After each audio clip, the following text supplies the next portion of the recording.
Hello friends, my name is C Ravi Jha. आज हम लोग अपना part two journal entries for practical problems का पार्ट सेकेंड आज हम लोग वीडियो रिकॉर्ड कर रहे हैं।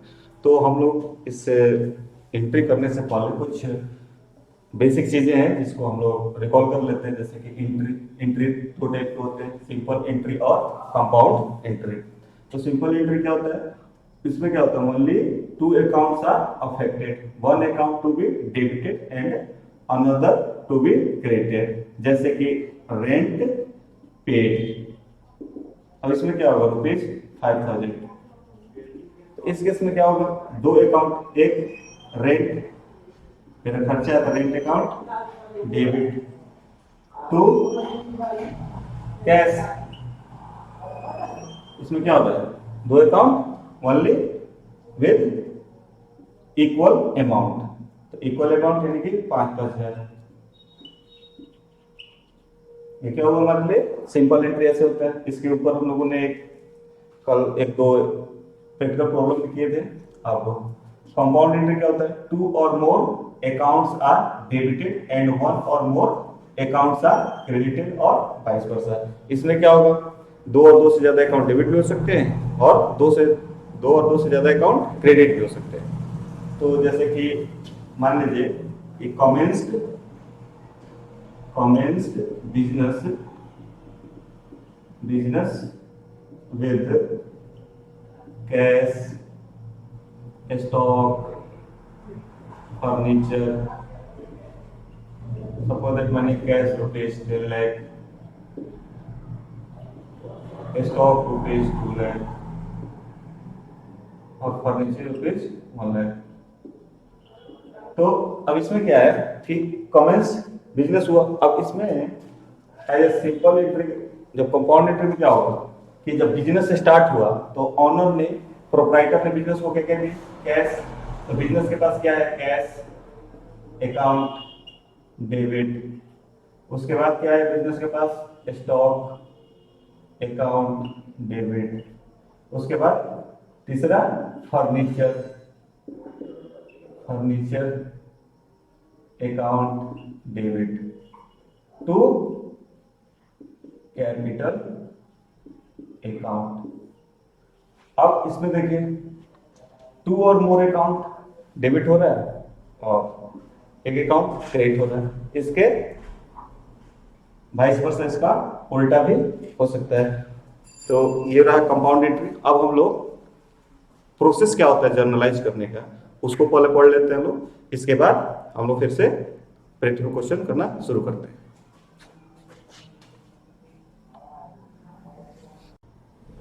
तो हम लोग देखते हैं स्टेप्स इन्वॉल्व इन जर्नलाइज। तो फर्स्ट स्टेप क्या है? आइडेंटिफाई द अकाउंट्स इन्वॉल्व और अफेक्टेड। दूसरा स्टेप हमारा क्या है? Determine the nature of accounts. तीसरा क्या है? Apply the golden rule of journalising. चौथा स्टेप क्या है? Passing of entry in the journal, which account is to be debited and which account is to be credited. और पांचवा क्या है? Carry forward. तो एज फॉर एग्जांपल हम लेते हैं रेंट पेड रुपीज 10,000। तो फर्स्ट स्टेप क्या होगा इसमें? आइडेंटिफाई द अकाउंट्स इन्वॉल्व और अफेक्टेड। इसमें क्या है? एक हमारा खर्चा जो रेंट का हमने पेमेंट किए, दूसरा कैश, जब हम रेंट पेमेंट किए तो मतलब क्या है? कैश। तो हमने अकाउंट आइडेंटिफाई कर लिया। Determine the nature of accounts. तो रेंट का क्या नेचर है? नॉमिनल अकाउंट है और कैश का real account, real tangible account. अब थर्ड में क्या है? Apply the golden rule of journalising. अब इसमें अप्लाई कीजिए गोल्डन रूल। तो गोल्डन रूल में क्या है? नॉमिनल अकाउंट के केस में क्या होगा? नॉमिनल अकाउंट, रेंट क्या? Nominal account. तो एक्सपेंस या लॉस क्या होता है? डेबिट। एक्सपेंस या लॉस डेबिट। तो रेंट क्या हो जाएगा? रेंट अकाउंट, मतलब रेंट डेबिट हो जाएगा। नॉमिनल अकाउंट में ये है तो इसका क्या होगा? डेबिट। उसी तरह कैश रियल अकाउंट है तो क्या होगा? रेंट पेमेंट कर रहे हैं तो कैश हमारे पास से जा रहा है, तो कैश जा रहा है तो debit what comes in, credit what goes out. ये क्या होगा? कैश क्या हो जाएगा इसमें? क्रेडिट।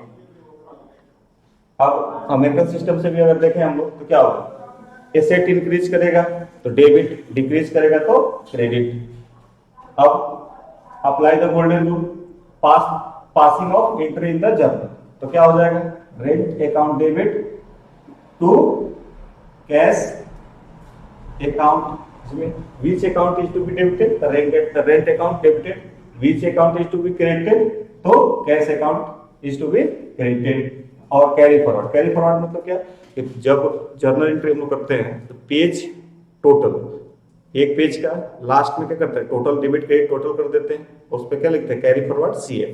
नेक्स्ट पेज पे ओपनिंग में क्या लिखते हैं, ब्रॉड फॉरवर्ड, मतलब पीछे से लाया गया और फिर आगे एंट्री जो भी होता है डेबिट क्रेडिट करते जाते हैं, फिर टोटली करते हैं।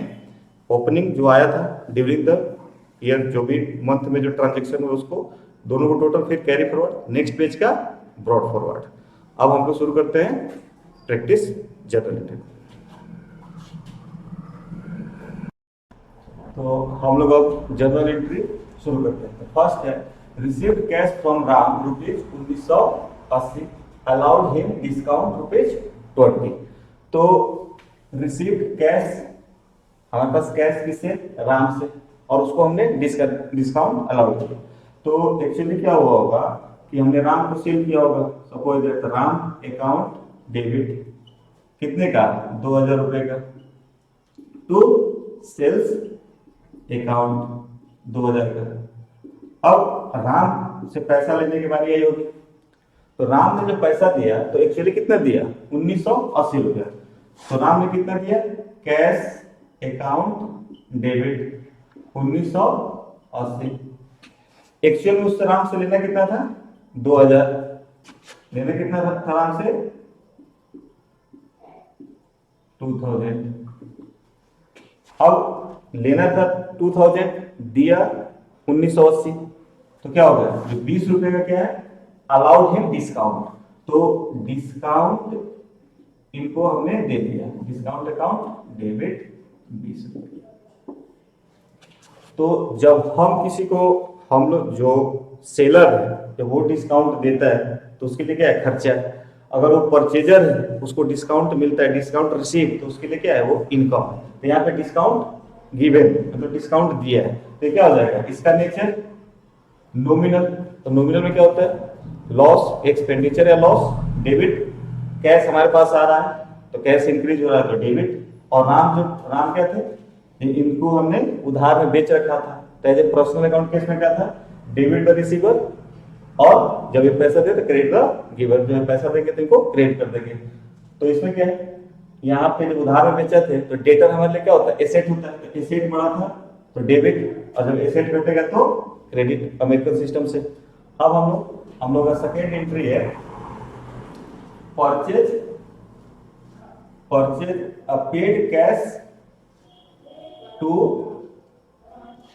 Paid cash to Ramesh ₹1950, discount allowed by him ₹50। तो पेड कैश टू रमेश, तो हमने पहले क्या किया होगा, उधार में परचेज किया होगा, तो परचेज, ये समझने के न्यूज से परचेज अकाउंट डेबिट, हमने कितने का परचेज किया होगा, 2000 का, टू किससे, रमेश से, रमेश अकाउंट 2000। तो रमेश लायबिलिटी बढ़ती है तो क्रेडिट, और परचेज क्या है, मतलब खर्चा है, नॉमिनल अकाउंट है तो ये डेबिट हुआ होगा। अब हम रमेश को पेमेंट कर रहे हैं, तो रमेश को पेमेंट कितना करना था, 2000 रुपए। रमेश को पेमेंट कितना करना था, रमेश अकाउंट डेबिट, इनको पेमेंट कितना करना था, 2000 रुपए। पर एक्चुअल में हमने पेमेंट कितना किया है, टू कैश कितना, 1950। तो जो डिफरेंस है उसने क्या किया, डिस्काउंट, उन्होंने हमें, रमेश ने हमें क्या किया था, 50 रुपए का डिस्काउंट दिया। क्या होगा, discount received account 50 being cash paid to Ramesh, discount received ₹50। तो ये ऐसे डिस्काउंट रिसीव्ड हम लोग को मिला, तो ये मतलब क्या है, इनकम है, तो इनकम क्रेडिट होता है।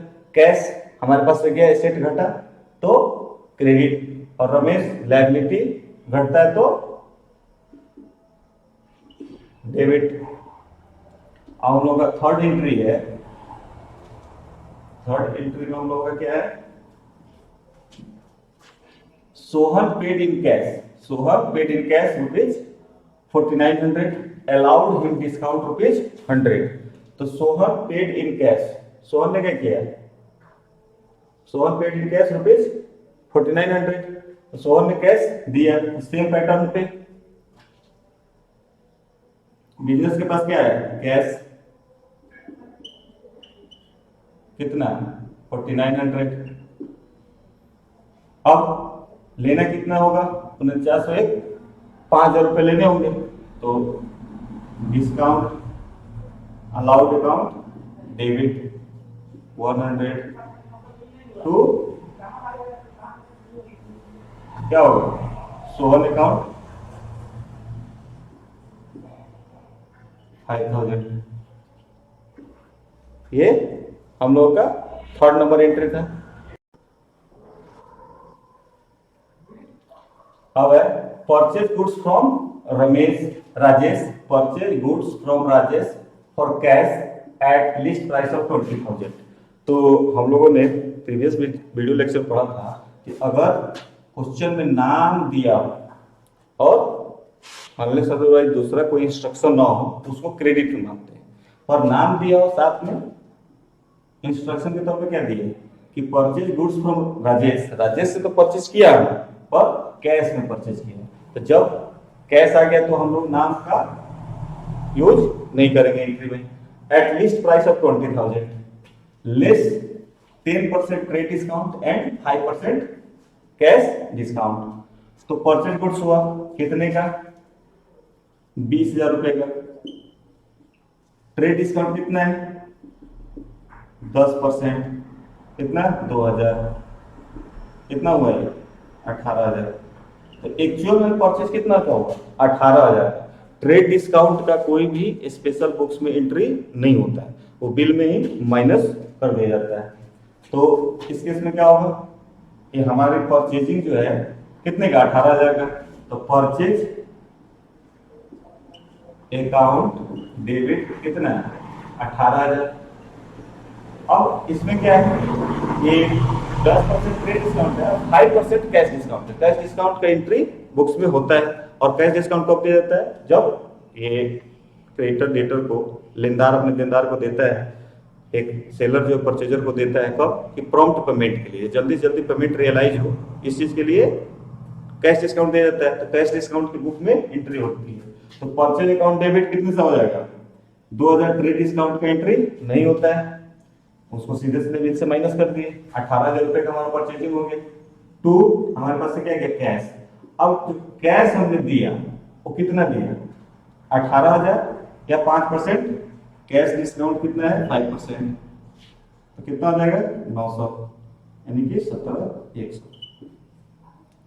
तो एक्चुअल में कैश हमने कितना पेमेंट किया, रुपीज 70,100। हमें डिस्काउंट कितना रिसीव हो गया, discount received rupees 900। Being goods purchase from Rajesh for cash rupees 18,000, trade discount 10%, cash discount 5%। ये हमारा फोर्थ नंबर। और फिफ्थ नंबर हम लोग देखते हैं।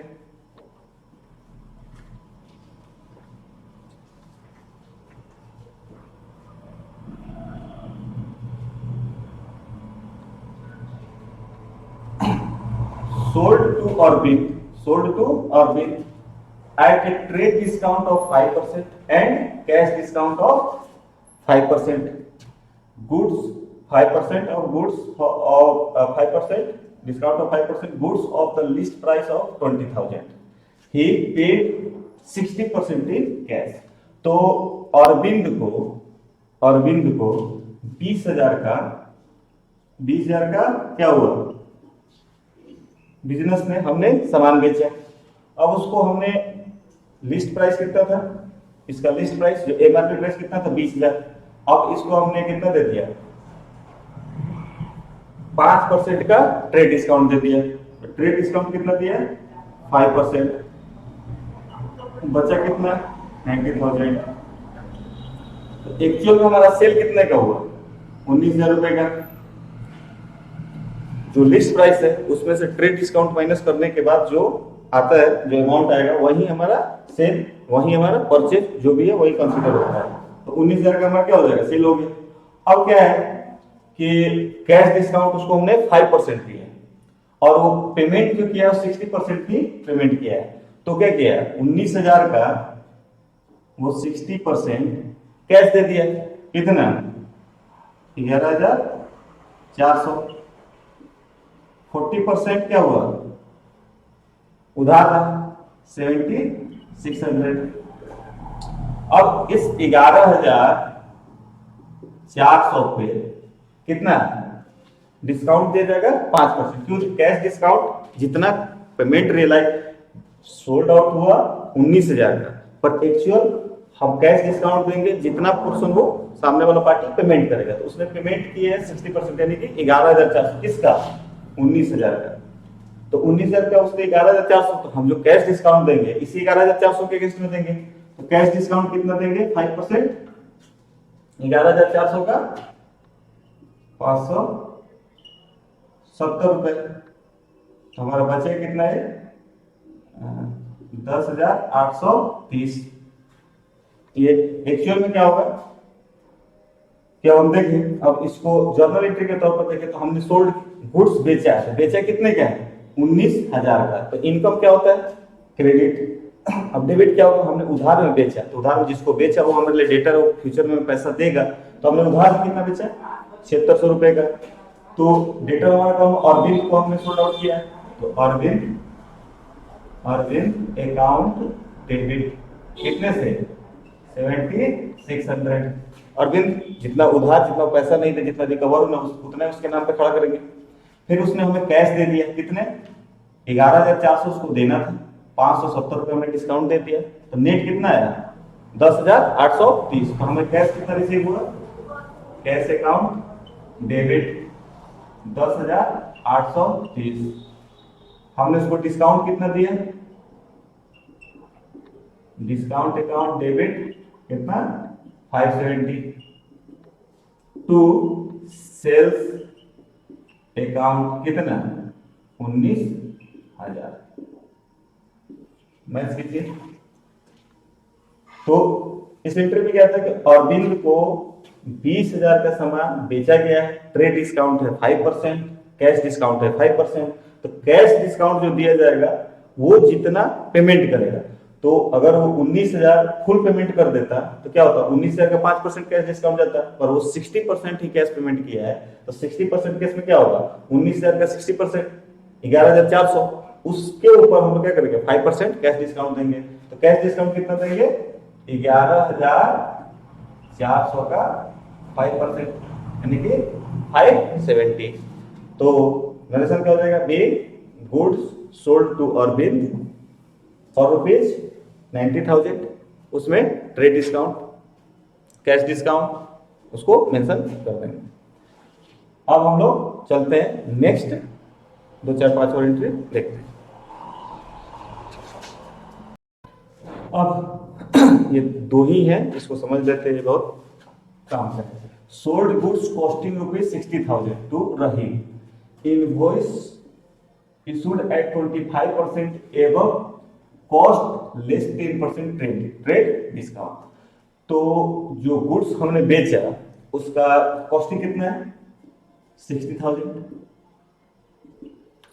अब उस कॉस्टिंग के ऊपर स्वाभाविक बात है, कोई भी हम प्रोडक्ट, सपोज दैट हमने परचेज किया कोई प्रोडक्ट 60,000 का, तो उसको 60 में तो बेचेंगे नहीं, उसमें अपना प्रॉफिट मार्जिन लगाएंगे। तो उसने क्या किया? 25% इस पे प्रॉफिट अपना ऐड कर दिया। तो कितना हो जाएगा? 15,000। तो कितना हो गया? 75,000। अब प्रॉफिट जोड़ने के बाद क्या किया? 10% ट्रेड डिस्काउंट, यानी कि ट्रेड डिस्काउंट कितना दे दिया? 10%। तो ट्रेड डिस्काउंट का बुक्स में कोई स्पेशल एंट्री होता नहीं, इसको इनवॉइस में ही माइनस कर देते हैं। तो 75,000 का 10%, 75। 7500, बचा कितना 67,500। तो एक्चुअली में सेल कितने का हुआ 67,500। तो एंट्री क्या होगा सोल्ड गुड्स है, तो सोल्ड गुड्स कितने का है रहीम को, तो रहीम अकाउंट डेबिट कितने से 75,000 या 67,500, तो 67,500 67,500 टू क्या होगा नाम दिया हुआ है, कोई अदर इंस्ट्रक्शन है नहीं कि कैश है। अगर लिखा होता है sold goods costing ₹60,000 to Rahim for cash, तो यहाँ पे क्या करते हैं कैश, पर वैसा कुछ इंस्ट्रक्शन है नहीं, तो हम लोग मानते हैं कि इसको उधार में ही बेचा गया। तो क्या हो जाएगा सेल्स अकाउंट,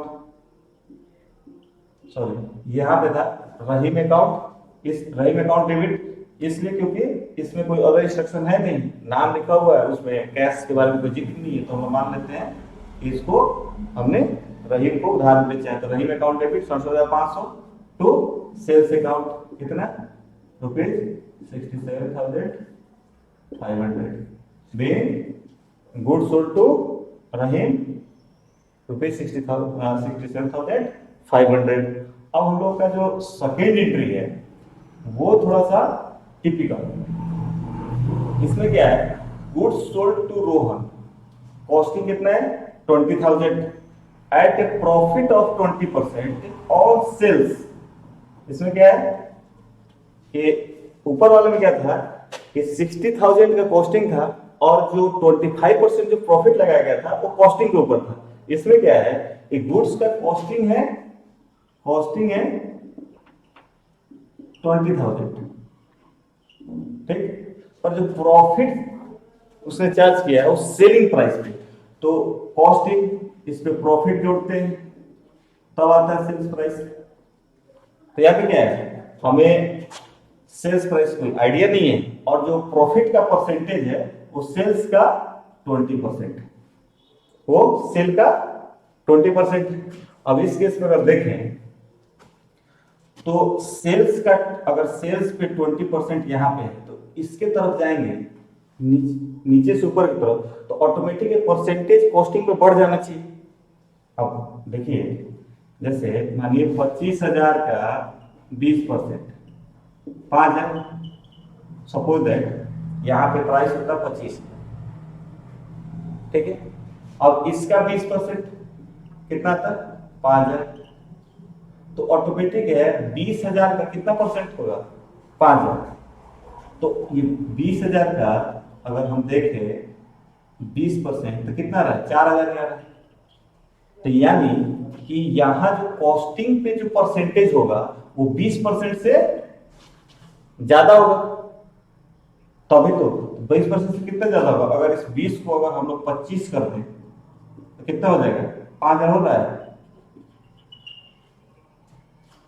तो कॉस्टिंग है 20,000 का, प्रॉफिट जो है दिया नहीं उसका परसेंटेज दिया किसके ऊपर सेल्स प्राइस के ऊपर 20%। सेल्स प्राइस, अब सेल्स प्राइस तब आएगा जब कॉस्टिंग में प्रॉफिट जोड़ देंगे तब सेल्स प्राइस आएगा। तो हमारे पास परसेंटेज है तो क्यों नहीं जो 20% अगर सेल्स पे है तो इसको रिवर्स में अगर ऊपर की तरफ जाएंगे तो ऑटोमेटिक है 20% सेल्स पे है और मान लीजिए हमारी कॉस्टिंग 80 रुपीज है, तो अगर परसेंटेज निकालते कितना होगा 25, यानी कि 25% और costing, 20% of sale 25%, 20% on sales पे तो 25% और कॉस्टिंग पे। तो अगर आप देखें तो क्या होगा कि हमारी जो कॉस्टिंग है कितने की है, कॉस्ट जो गुड्स है उसकी कॉस्टिंग है ₹20,000। प्रॉफिट का जो परसेंटेज है, प्रॉफिट जो है 20% ऑन सेल्स प्राइस, ठीक है। तब इसमें आ जाएगा सेल्स, यहां पे आएगा सेल्स। तो जो 20% ऑन सेल्स है अगर इसको यहाँ पे जो प्राइस आएगा ये क्या है 20%। इसको बैक में जाएं तो बैक कैलकुलेशन के लिए क्या करते हैं 20 ये हो गया प्रॉफिट का, 80 रुपये का मान लेते हैं कॉस्टिंग, तो कितना हो जाएगा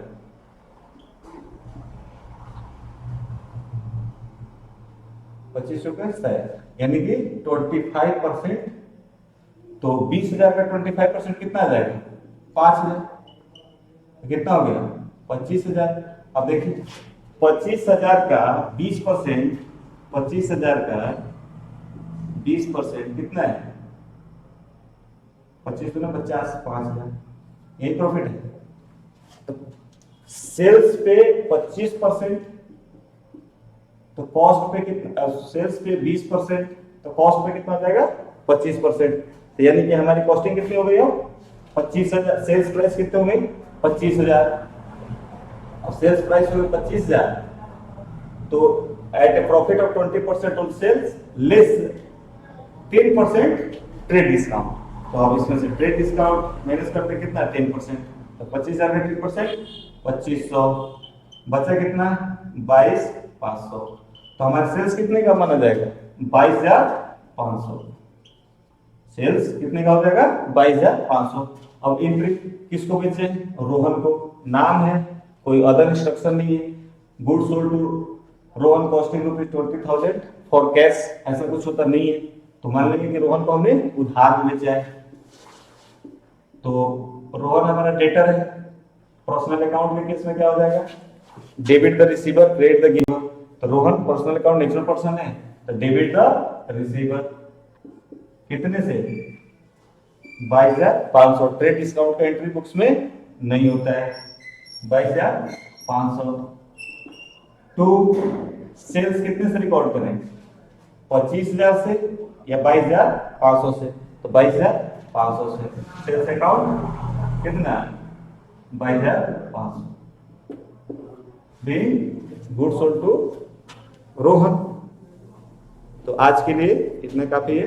अब नेक्स्ट वीडियो लेक्चर में थोड़ा सा और कॉन्सेप्ट को स्पेशल जर्नल एंट्रीज को करेंगे, उसके बाद फिर practical journal entries, practical problem journal entries या प्रैक्टिकल प्रॉब्लम को फिर से नेक्स्ट वीडियो लेक्चर में जो भी आएगा उसमें हम लोग फिर से इसको कवर करेंगे और भी थोड़ा सा टिपिकल क्वेश्चंस कवर करेंगे।